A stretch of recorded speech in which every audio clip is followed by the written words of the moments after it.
Hello students. अभी अभी मैं जो क्वेश्चन सॉल्व करूंगा वो है C part of exercise 4A of atomic structure. Right. Okay. Question number 1 क्या कह रहा है? ये क्वेश्चन नंबर 1 अपन देखते हैं। Which of the following statement does not form part of Bohr's model of hydrogen atom. ठीक है, इनमें से कौन सा जो बोहर मॉडल, बोहर ने जो बातें की हैं उसके अकॉर्डिंगली नहीं है। राइट। तो energy of the electrons in the orbit is quantization की बातें की हैं इन्होंने। Electron nearest to the nucleus has the lowest energy. अपने को पता है दूर दूर जाते रहेंगे तो एनर्जी राइट बढ़ती रहती है। Similarly revolve in different orbits around, ये भी सही है। Position and velocity of the electron in the orbit cannot be determined simultaneously, obviously। तो इसका आंसर जो आ गया वो क्या आ गया? डी आ गया, बिकॉज बोहर के अकॉर्डिंगली ऐसी कोई बात नहीं थी। ये तो अपन जो लेटर ऑन क्वांटाइजेशन, मतलब जब अपन हाइजेनबर्ग प्रिंसिपल पढ़ते हैं तब अपन ये सीखते हैं कि भाई position and velocity can not be determined simultaneously. Right, Bohr के अकॉर्डिंगली ऐसा कुछ नहीं था। तो सोल्यूशन क्या आ गया? D.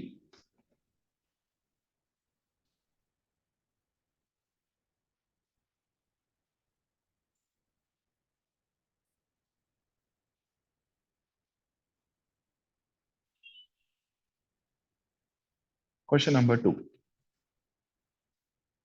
Which of the following is discredited in Bohr's theory. मतलब ये कह रहा है बोहर थ्योरी में से इनमें से कौन सी बातें की गई हैं। राइट। तो अपने को पता है angular momentum. Why? Because Bohr ने क्या कहा था? Electron revolve only in those orbits whose angular momentum is an integral multiple of h by 2 pi। therefore answer is D.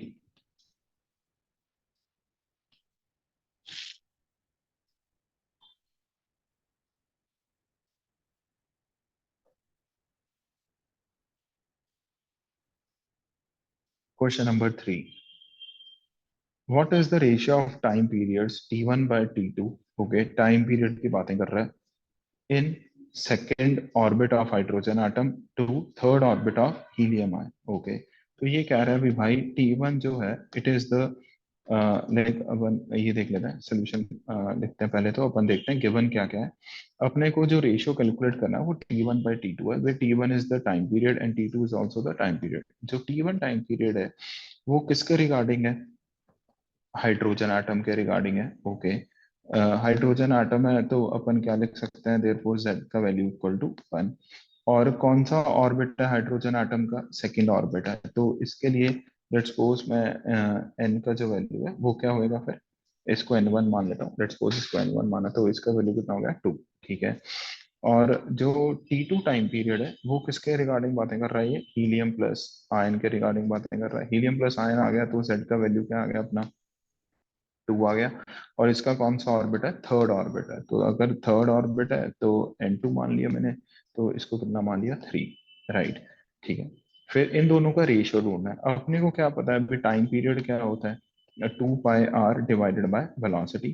तो therefore I can say भी जो time period है it is directly proportional to means r by v। Right. And we know that जो r है, right, it is directly proportional to n square by z। और जो velocity है it is directly proportional to z by n। तो therefore मैं क्या बोल सकता हूँ? जो टाइम पीरियड है it is directly proportional to, right, time period is directly proportional to n cube by z square. Right. तो ये अपना हो गया अभी के लिए। ठीक है, तो अभी मैं क्या लिख सकता हूँ? Therefore T1 divided by T2 equal to क्या आएगा? n1 cube divided by z1 square divided by n2 cube divided by z2 square. Right. तो n1 का वैल्यू 2 है तो यहाँ पर 8 आ गया, और z1 का वैल्यू 1 है तो 8 ही रहने दो। n2 का वैल्यू 3 है तो 3 का क्यूब कितना होगा? 27। 27 डिवाइडेड बाय 4 आ गया इधर, तो it comes out to be 32/27। Right. तो अपन देख लेते हैं कौन सा आंसर मैच कर रहा है। बी कर रहा है तो थर्ड का आंसर जो हो गया वो क्या आ गया बच्चे? बी। तो देयरफॉर जो सोल्यूशन है of third question is B.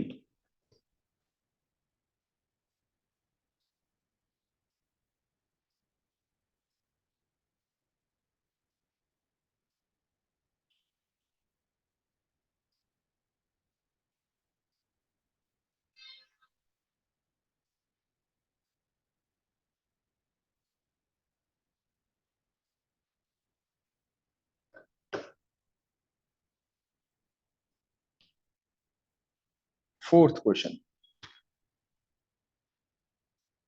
The mass of an electron is m, okay, charge e, it is accelerated from rest through a potential difference of v volt, okay, the velocity acquired by the electron will be, ठीक है। तो इन्होंने कहा है भी भाई आप velocity बताओ उस इलेक्ट्रॉन का जिसका मास m है, चार्ज e है, और जिसको अपन ने कितना पोटेंशियल डिफरेंस प्रोवाइड कर दिया, v वोल्ट कर दिया, ठीक है।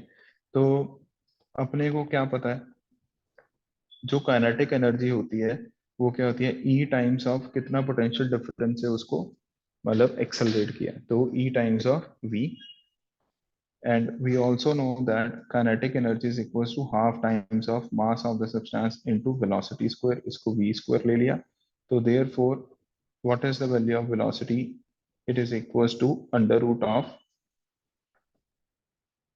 2 e times of voltage divided by mass, therefore जो अपने पास आंसर आ गया वो कौन सा आ गया, सी।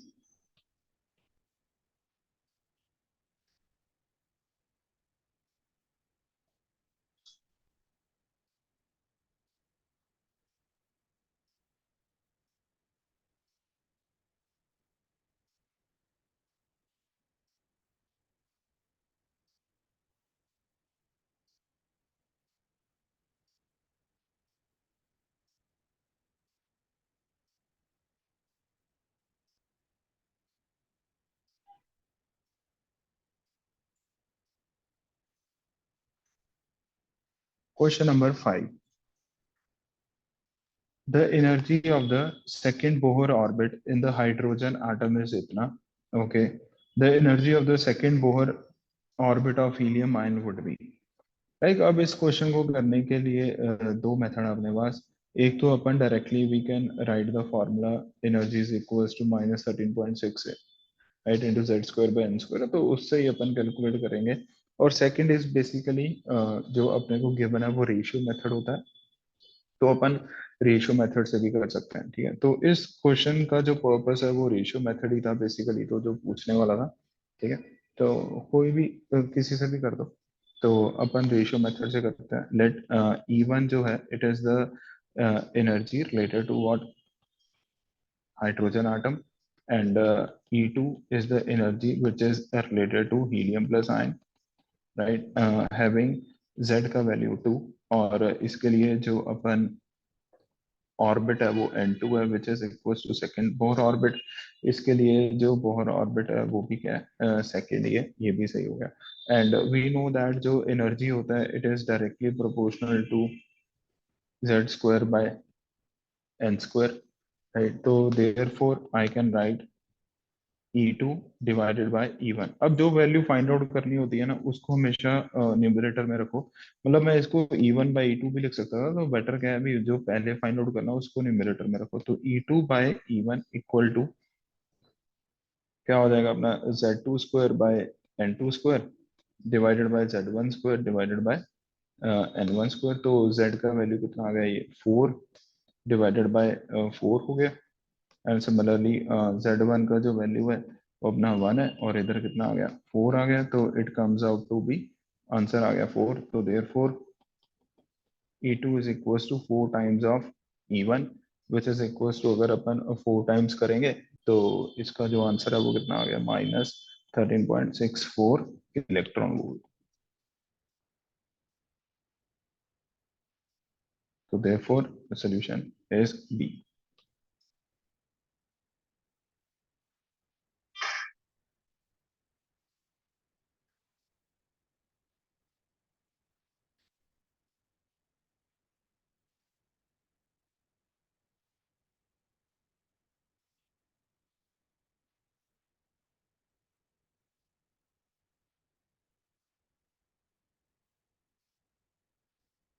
6th question, energy of an electron moving in nth Bohr orbit of an element is this, ये तो अपने को वैसे भी पता ही है, एनर्जी ये रहता है, okay. The graph of E versus Z square, right, जब भी ग्राफ आपने ग्राफ वाले क्वेश्चन सॉल्व करना है तो तीन बहुत ही ज्यादा बेसिक स्टेप्स होते हैं करने के लिए, राइट। तो जैसे सबसे पहले द वेरी बेसिक स्टेप, अगर अपन सोल्यूशन बनाए आपको ये पता होना चाहिए भी जो भी अपन ग्राफ बना रहे हैं वो कौन से दो डेटा, मतलब कौन से दो वेरिएबल्स के बीच में, एनर्जी एंड एटॉमिक नंबर का जो स्क्वायर है, E versus Z square, right, this is step number 1। अब ये है ना, तो बहुत ही बेसिक स्टेप्स हैं। तो स्टेप नंबर 2 होता है हमेशा इनमें जो भी कोई रिलेशन है वो लिख दिया करो। तो क्या रिलेशन गिवन है, E is equal to -13.6, right, और n का वैल्यू उन्होंने कांस्टेंट, तो n into Z square by N square, ये गिवन आ गया। ये हो गया स्टेप नंबर 2। अब स्टेप नंबर 2 में आप देखो भी भाई ग्राफ किसके बीच में था, मतलब ई एंड जेड स्क्वायर। तो आप क्या करो, ई को किससे रिप्लेस कर दो, वाई, क्योंकि वाई एक्सिस पे रखना है। और जेड स्क्वायर को किस पे रखना है, जेड स्क्वायर को रखना है, और जेड को नहीं रखना, ठीक है। तो जेड स्क्वायर को किस पे रखना है, एक्स एक्सिस पे, तो इसको एक्स से रिप्लेस कर दो। ठीक है, इसको एक्स से रिप्लेस कर दिया तो अपने पास जो चीज आ जाती है वो क्या आ जाती है, y is equal to some constant which is equal to minus m x का इक्वेशन आ गया, right, y is equal to m x बन गया। बस फिर स्टेप नंबर 3 बहुत ही ईजी है। अपने को y is equal to m x, अपने को पता है ये किसका इक्वेशन होता है, एक स्ट्रेट लाइन का इक्वेशन होता है जिसका स्लोप क्या है, नेगेटिव, या slope which is minus m which is, you can say, negative slope है। तो अपन पहले तो स्ट्रेट लाइन वाले देखते हैं, ए भी सही लग रहा है, बी भी सही लग रहा है, सी और डी तो आएंगे नहीं क्योंकि ये स्ट्रेट लाइन नहीं है। अब ए का जो स्लोप है वो पॉजिटिव है, बट बी का जो स्लोप है वो नेगेटिव, अपने को नेगेटिव चाहिए, तो इसलिए आंसर क्या आ गया, बी। तो देयरफॉर सोल्यूशन इज बी। तो जब भी ग्राफ वाले क्वेश्चन करना है तो दी follow these 3 basic steps, right.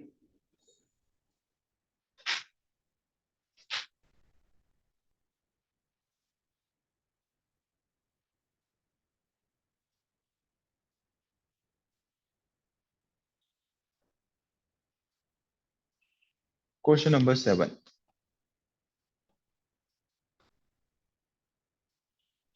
if E naught be the permittivity of vacuum, r be the radius of the orbit h atom in which electron is revolving, then velocity of electron is given by, okay।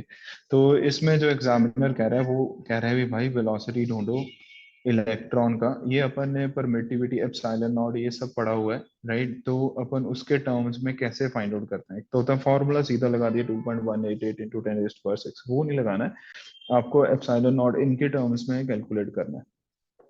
तो अपन derivation से जाएंगे। तो derivation में अपन क्या सीखते हैं भाई, अगर कोई भी चीज सर्कल में घूम रही है तो m v square by r equal to जो फोर्स ऑफ अट्रैक्शन है which is equal to k Z E square divided by r square, right, where the value of k is 1/4 pi, ठीक है, and permittivity 4/एप्सिलॉन not, ये आ गया, ठीक है। तो अभी क्या करेंगे, आर से आर कैंसिल आउट कर देंगे, ठीक है, ये आर से आर कैंसिल आउट हो गया। अब वेलोसिटी को अगर अपन रीअरेंज करेंगे तो it comes out to be K Z E square divided by M का अंडर रूट, जिसको ठीक है, जिसको मैं क्या लिख सकता हूँ, जेड का वैल्यू कितना दिया हुआ है, हाइड्रोजन आटम है तो जेड का वैल्यू क्या पुट अप रखेंगे अपन, 1 कर देंगे। तो अपन क्या लिख सकते हैं, के डिवाइडेड बाय एम, और जो अपना ई स्क्वायर था, ठीक है, वो बाहर क्या आ जाएगा, इंटू ई टाइम्स हो जाएगा। तो इसको मैं क्या लिख सकता हूँ, E divided by under root of 4 pi, और आर भी आएगा, हाँ आर भी आएगा, और 4 pi epsilon naught r m, right. तो अपन इससे आंसर मैच कर लेते हैं कौन सा बनेगा, ठीक है। तो आर से आर, एक आर रह गया तो यहाँ पर आ गया, ठीक है। इसका जेड का वैल्यू क्या पुटअप कर दिया अपन ने, 1 पुटअप कर दिया। तो ई स्क्वायर बाहर आ गया तो बाकी सब सेट है, यस। तो आंसर क्या आ गया, ये। तो देयरफॉर सोल्यूशन है।